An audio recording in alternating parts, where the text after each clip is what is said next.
Hey trainers, welcome back! You're with PewterCityJim, and we're going to add a few more pages to our Pokedex today. Our Sola Pokedex specifically. For those who are new, welcome. Sola is this channel's ongoing project to create a fan region based on Southern California and a few of the surrounding areas. So we got plenty of desert, some wilderness, some nice big cities, and plenty of coastline to explore. So far, we have almost 60 Pokemon species populating the land, and we're just getting started. If any of this seems like fun to you, I would love it if you'd huck a Pokeball at that subscribe button, use a super potion on the like button, and maybe use chatter down in the comments section. It really helps us out, and of course, you are welcome here. Anyway, today we're looking at some more regional variants. We already have a few families of these, Poliwag from Kanto and Serpentrak from Germansburg, courtesy of Boreal Mind, link in the description. But today we're going to be looking at a favorite line of mine, Magnemite.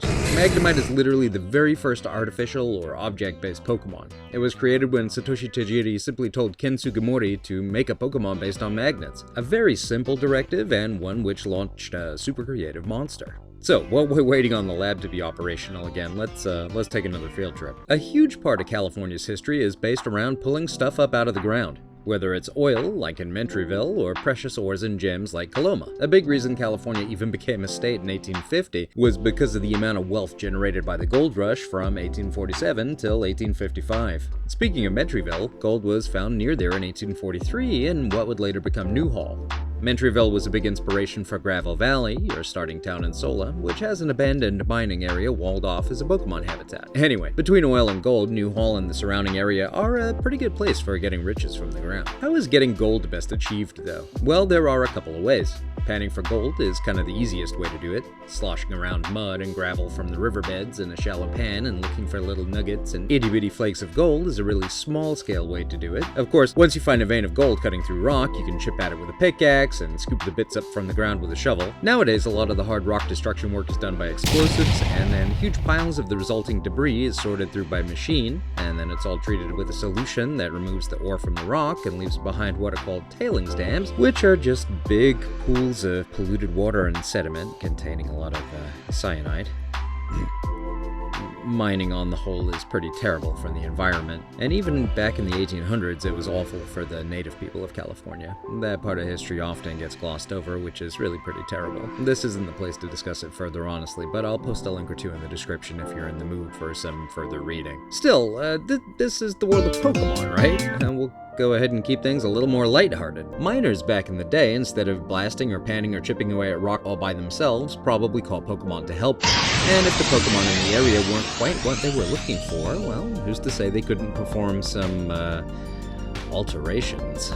This brings us back to our little friend Magnemite. Magnemite's a machine already. Humans often alter machines to suit our needs, so I could see this happening to poor little Magnemite. Gold isn't magnetic, but we need some tireless steel tools to hammer and chip away at the rock. And when they're not doing that, well, we're gonna send you out panning in the rivers. Careful not to get rusty. And of course, this all happened over 150 years ago. When the gold dried up, well, so did the need for these Magnemite. I can imagine them being abandoned en masse to roam the mining sites left to them, and over time they became rustier and more tired looking. Let's get to designing. So the first thing I wondered about was, what would a Magnemite designed to fit this era look like? They probably wouldn't be all slick and modern and shiny like the ones we find today. The horseshoe magnet we know and love, would that even be something that existed back then? Yeah, that actually would. The first version of this magnet design comes from 1825, but we don't need magnets on this monster, so I went ahead and replaced them with some chains holding the tools of the trade, a shovel and a pick. One thing that was not around at the time though is the machined-looking screws that normal Magnemite has. But lore-wise, we know that Magnemite had machined screws 3,000 years ago. Magnezone existed in ancient Hisui via space-time distortions, and Sandy Shocks, an ancient Pokemon from the extended Magnemite family I guess you could say, also had machine-looking screws. So where did the screws go on our version? Well, they would have gotten in the way of the chains, so they were removed. These artificial life forms were pretty heavily altered by the people at the time, and my headcanon is that the screws they removed from the normal Magnemite were the inspiration for people to actually create screws for use. But see the rust that's gathered there? Almost looking like a 5 o'clock shadow like you might see on an old, tired miner? That's because this boy's been left out in the elements for 150 years, and honestly, considering how actual machinery left out in the desert for that long looks, I'm being kind. The only thing it has to guard itself from the elements is this gold pan hat. You can see it's still been hard at work, collecting water, gravel, sloshing it around to snag any nuggets it could potentially find. It is tired though. Look at that droopy eyelid. It just wants to sleep. This image here was also something of an inspiration. I saw this first in a meme, and I don't know who made the sculpture, so, if you know, fill me in down in the comments. I'd love to give them a proper shout out.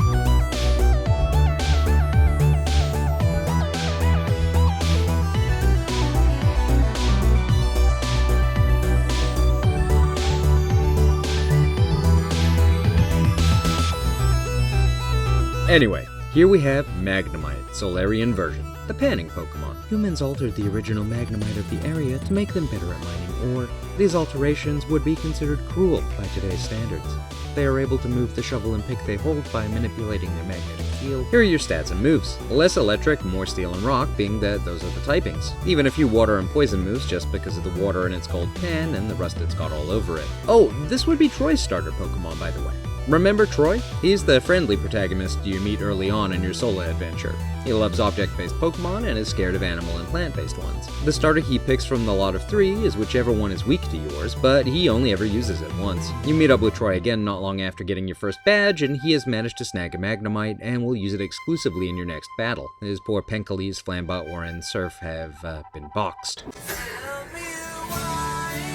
Some of you might remember I did a Troy playthrough in Sword, and this is the inspiration for his starter, Magnemite. So, what comes next? Magneton, of course. The idea I had for this is that maybe this version of Magnemite, being that it's no longer an electric type due to its magnets being gone, well, maybe it needs something else to help it evolve.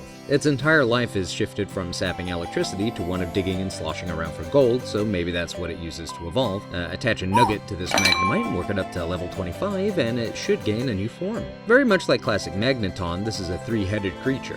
This time, though, it's joined by a chain link, and each head has a part of its mining equipment attached. Top head is for the pan, left and right heads are for the pick and shovel, but you'll notice a distinct change in coloration. Gone is that rusty exterior on the heads. This boy shines with the brightness of that nugget you gave it, allowing it to be gilded with gold leaf. Well, the heads anyway. The chains and tools are still just steel, but they polish up nicely.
Meet Magneton, Solarian form, the mining Pokemon. Magneton from Sola have embraced their work-based enhancements and have found enough gold to evolve. This requires that they not share the gold they find with the trainer, however, so they are almost never seen, as humans will happily take any nuggets Magnemite has found. Stats and moves. Still Steel Rock type, so just add in a few more moves of those types. Nothing really crazy there. So basically, these guys are almost never created because anytime a Magnemite finds some gold, a human will steal it away. Talk about a hostile work environment. I bet there isn't even a pizza party to make up for it. Anyway, our last stop in the Magnemite line is usually Magnezone. This is a Pokemon that's very much tied to the line's electric typing, however, either requiring a Thunderstone or a particular magnetic field to evolve. While this family does still have magnetic properties, it's able to move that chain and the shovel and pick around, of course, it definitely doesn't use them to the same degree that a standard Magnemite or Magneton would. So the regular evolution methods just weren't going to work for Sola. Magnezone is based around that standard kind of flying saucer look. Alien spacecraft is seen by people everywhere since we all saw close encounters of the third kind back in the 80s. Haha, just kidding. One of the earliest mentions of saucer-shaped spacecraft comes from 1878, if you can believe it. A farmer spotted it while out working in his fields and reported it to his local old-timey newspaper. Still, it's not quite what we're looking for. It is, however, a vehicle. So, my concept for this Pokemon came from the idea of Magneton evolving into a vehicle. We all know that Magnemite probably has an extraterrestrial origin, as so many Pokemon do, but considering that this version of it has been dragged down to Earth and altered in ways that are unnatural and very, very Earthling, I couldn't just make it a flying saucer. So, I went all in on those mining inspirations and made this guy a state-of-the-art minecart. It's hauling nuggets and does not need any tracks to do it. It has 5 little gold-plated Magnemites as wheels and uses their magnetic field to hover above ground, so it can zip between ore pockets here, there, hither and thither, hither and yon. This thing would blow charcoal away in a race. It still has some tools. It needed something to replace the antenna. This Pokemon is no longer sending signals to the mothership, though. It's sending picks into the ground to find that gold. Let's get this bread, right guys?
And here we have Magnamine, the hauling Pokemon. Magnamine can transport thousands upon thousands of kilograms of rock and ore and gold each day without tiring. It has a sixth sense, allowing it to track down rich deposits of ore. It has no further need of this material itself, though, so it tries to share it with struggling Magnemite in hopes that they might evolve. Again, stats and moves. This guy evolves when you attach a big nugget to it and raise it to level 50. Not a lot of new moves added to the pool, but the few it does get are pretty powerful. In terms of abilities, Levitate and Earth Eater are the abilities that it comes with. Both of these negate ground-type attacks, though Earth Eater is the better of the two as it also restores 1/4 of the Pokemon's max HP. Its hidden ability, though, is Pickup, which allows it to snag random items after battle, including nuggets. Here are your shinies. Difficult to pick, honestly, but I'm happy with the end result. And here's your egg. It can indeed come from an egg if you breed it with a Ditto after all. Now, where would you find these guys? Like I mentioned, Troy snags one very early on, and if you wanted to, you could as well. It's a super rare encounter during your licensing exam. Like probably less than 5% encounter rate and only inside certain buildings. If you want one, you're gonna have to hunt it down. Other than that, it would be a rare spawn in the mountains and desert. Magnemite only though. Wild Magneton and Magnamine do not exist. And that's all I got for you this month, trainers. Next month, we're going to look at some summer fun Pokemons. Till then, though, take care. Bye!